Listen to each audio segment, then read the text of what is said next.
or years in a row. Save $500 on a re-roof this spring. Call 1-800-ROOFTOP or go to actonsroofing.com. That's ACHTENS roofing.com or 1-800-ROOFTOP. Did everyone agree with you? Let's find out. Choose your news on the Candy, Mike, and Todd Show.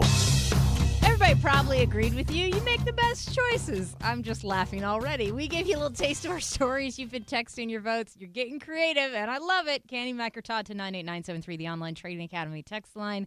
From the 253, Candy, you had me at Sky Penis. From the 425, I'm voting for Mike. I feel as if he needs my vote today. Pity vote. I enjoy Brian from Yelm, though, today. So if I could give a fake award to you, Brian, for the most creative, as in a vote goes, that goes to you.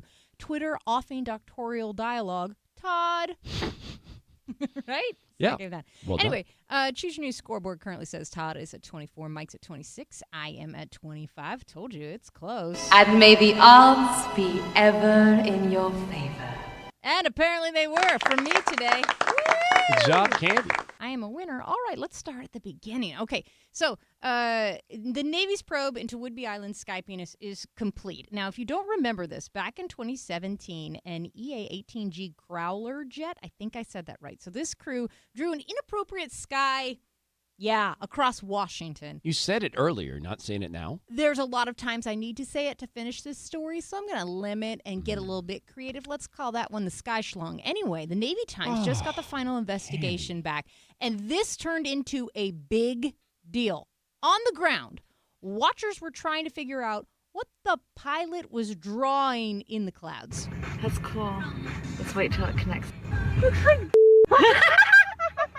Oh my God. I love those girls as they realize what it was, just start laughing. Now, they thought it was funny. Some did not. Some were offended. But here's the truth. Flying as Zapper 21, the lieutenants responsible for the drawing took off from Whidbey. Now, the pilot says, and I'm speaking from the report here, my initial reaction was, no, bad. But for some reason, still unknown to me, I eventually decided to do it. At first, it was a dinosaur.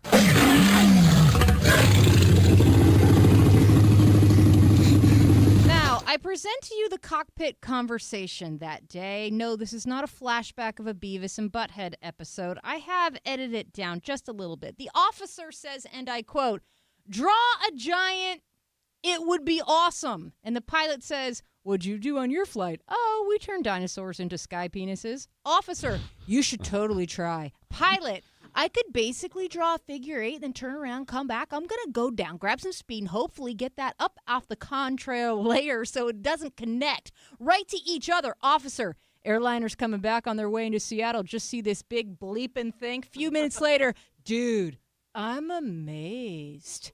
Now, I would continue with the X-rated anatomy discussion that happened between the pilot and the officer, who were obviously very concerned with the realism of the phallic cloud formation they were making.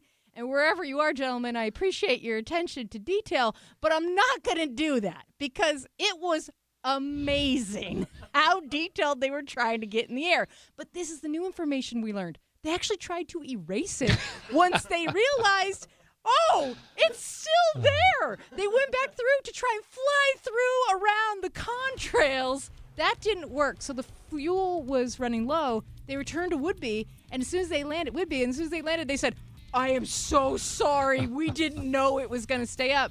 Now, the investigation... It was going to what? You heard me. The investigation, now it said, we realized there was no overt sexism or misogyny. This was just a really bad decision by some really good guys in a really good squadron.